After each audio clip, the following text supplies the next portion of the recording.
Um, Now I'm going to bring in Kirsty Mawhinney. She is the final panelist.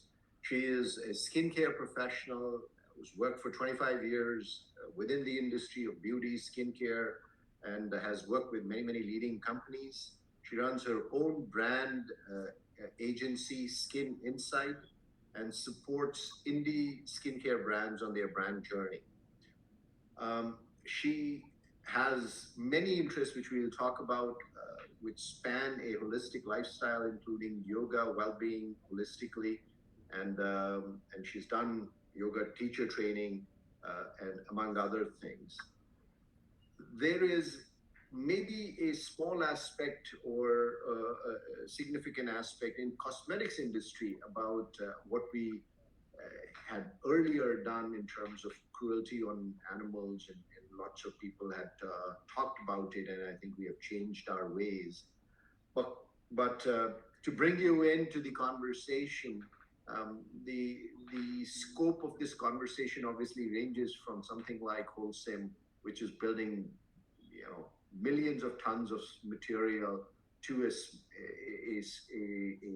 brand that is starting up to make a journey, maybe making hand made products. How does one think of that? How does one think of sustainability, cruelty, non-violence in that world of beauty and cosmetics? Thank you, Sandeep. Thank you so much, Dharmic, for having me. And thank you, fellow panelists. I've been listening throughout the day and I've just gained so much insight, and really honored to be on this panel. So thank you for having me. I just want to firstly make a quote, because I am a person on a journey like everybody else, and I often read mindful books. Listen to important people that have walked this path of Ahimsa on this planet for many, many generations. And there's a wonderful man, we know him, he's still here, Thich Nhat Hanh, and he says, walk as if you're kissing the earth with your feet. And I have to say, I try every day to follow practices of the 8 limbs of yoga. I'm fallible as a human, and I'm just trying to do my best on this path. As you've already mentioned, I work in the skincare and cosmetic industry, and like all industries, we are trying our best to address the Sustainable Development Goals that the United Nations published in 2016, the SDGs to be met by 2030. I've decided to become very active in this space. I would like to say I'm a climate activist, environmentalist, peace warrior, and an evangelist on well-being, because I believe that firstly we have to manage ourselves before we can manage um, anything out in our periphery. So I believe in a beautiful way of being, and I like to show that in my practice, and pass that out into the world. So you've touched on the cosmetic industry, where, like all industries, we have, I would probably say, a few black marks against our name, against what we've done to the planet through the entire journey of manufacturing, production, consumption. I am affiliated to 2 different organizations here in the United Kingdom. I am a director of Cosmetic Cluster UK, and I steer the sustainability pillar in that.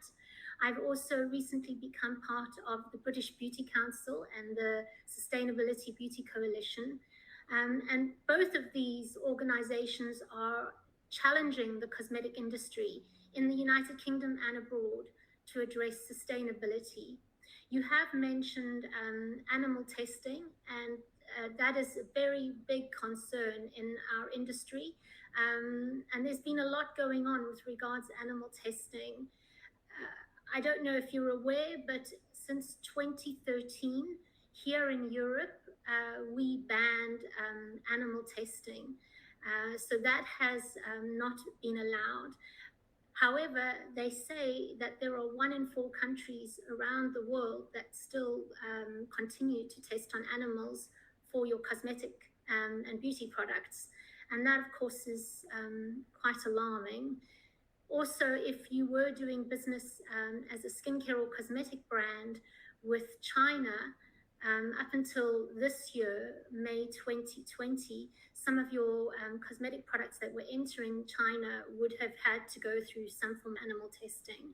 So the industry is definitely concerned about this and is doing their very best to address this. And I just want to mention that of May 2021, China implemented new updates to animal testing laws and regulations.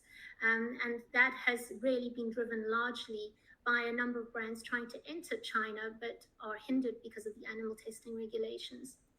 Let's also not forget about all of the plastic that the cosmetic industry is responsible for, particularly single use plastic. That is something we are very aware of and mindful. As a person who is very respectful of production and what it involves, I've had two panelists here talking about concrete.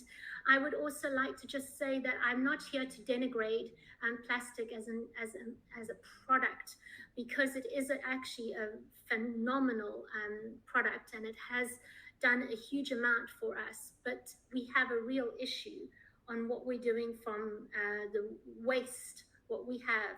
Actually, according to an institute from the Environmental Protection and Research, every year about 8 million tons of plastic end up in the sea, and 7% of that goes into the waters of the Mediterranean.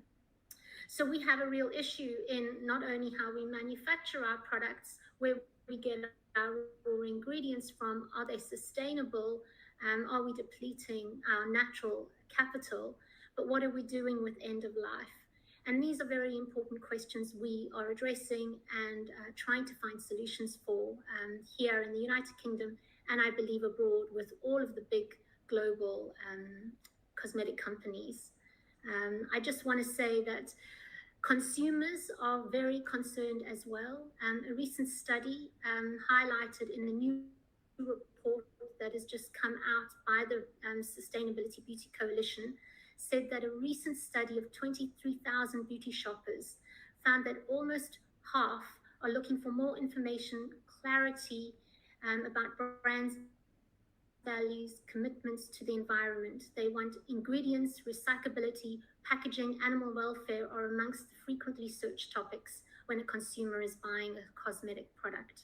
So it's at top of mind of everybody. And I'm very honored to be talking about Ahimsa today. Thank you.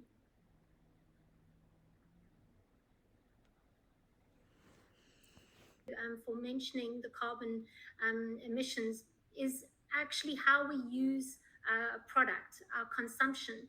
So there's a lot of talk about reusing, recycling, the circular economy. But one of the things that has been highlighted is, for example, how long you take a shower for. If a consumer is using a shower gel and they shower for 10 minutes, the entire carbon emissions of that shower is far greater on the impact of the environment than any of the production and distribution and supply chain of that shower gel in the first place. So what I would say is get educated, get informed. I've got a book here that I'm reading. I also went and studied a course at Cambridge University on circular economy and sustainable initiatives to understand exactly what my role is in my day-to-day life, and what the industry that I'm working in, how I can help be a seat at a table and make changes. One of the biggest things we are doing, though, is addressing the circularity of packaging and trying to get the reduce, recycle, refill process going within the industry. And that's really all I wanted to say from the industry side. I do want to leave with one statement, which is a quote from Martha Pulswaite, and it comes from Tara Brach, a fantastic spiritualist and meditation person. And it says, "Do not try to save the whole world or do anything grandiose. Instead, create a clearing in the dense forest of your life." And I think I'd just like to leave on that. Thank you.